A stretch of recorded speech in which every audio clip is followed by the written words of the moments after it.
Hi, I'm Matt Reese and this is 3 Minute Tech. These are the videos where we cover your strategic financial planning questions without any of that technical jargon. Now in today's episode, we've got something that I think really provides a lot of value for your family and mine. It's an important area that's going to impact a lot of people, and I encourage you to sit down, think about it and speak to your family about it, because the opportunities are quite significant.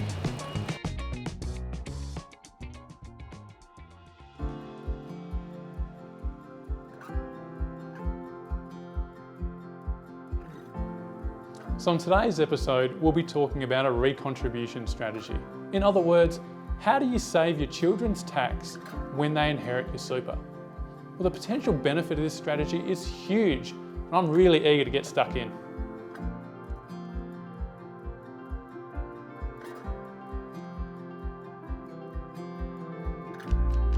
So as a quick refresher, what happens when someone inherits your super?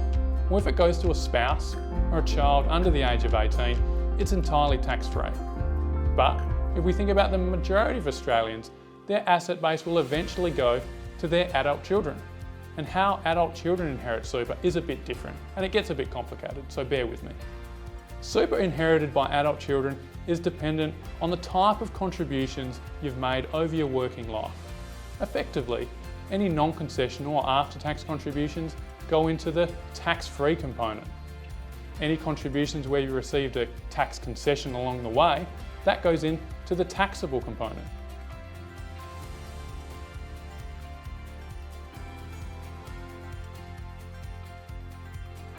So what is the tax associated with the tax-free component?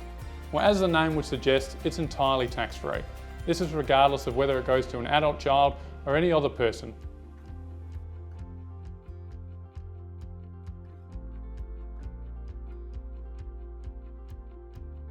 So what about the taxable component? Well, unfortunately, this is where it gets a bit complicated.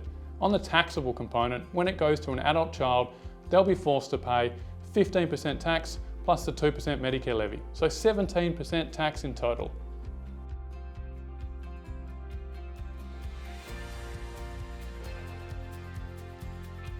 So the question we often get asked when we start talking about the components is, what are my components and where can I see them? Well, it's as simple as going to your super annual statement or your self-managed super fund member statements. And within those statements, you can see specifically how much you have in that tax-free component and how much you have in the taxable component.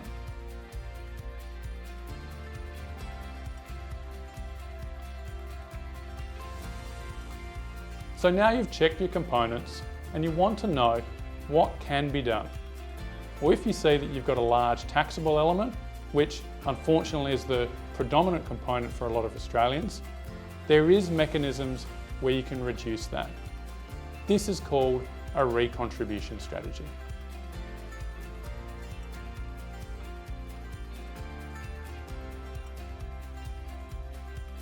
So what is a recontribution strategy? Well, this is where you take a tax-free lump sum out of your superannuation post the age of 60. Now, when you take this tax-free lump sum out of super, it comes in the proportions of the taxable and tax-free components that you see within your statements. Now, the benefit is, when you put the money back into super, using your non-concessional cap that we spoke about in last month's episode, it goes in entirely into this tax-free component.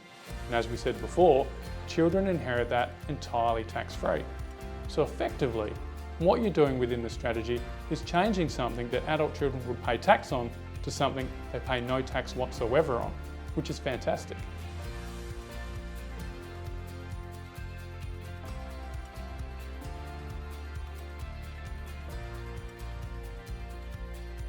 So the capacity to implement this strategy is a lot more open than it's been in any previous years. This is because you no longer need to meet the work test to be able to make non-concessional contributions prior to the age of 75. So for anyone who is aged between 60 to 75 or has grandparents or parents in that age bracket, it's important to be seeking advice because it can save significant amounts of tax that we'll discuss in today's case study.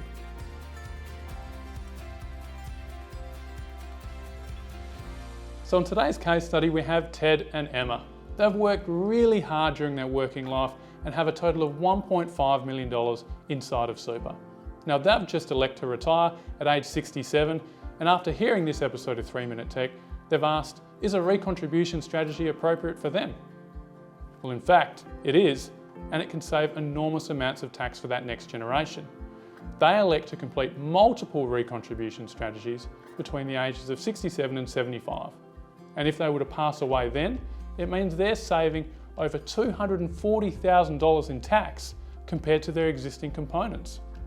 This is huge, and this just emphasises that estate planning and looking into your financials is a family affair, and it's important to get advice and get advice early.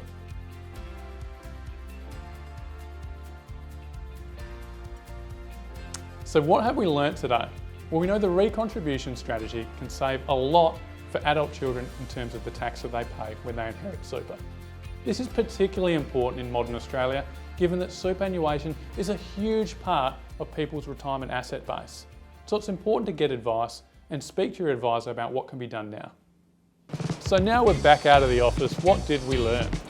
It's an important point just to sit down and have a think about what we covered today and how it might impact you or your family.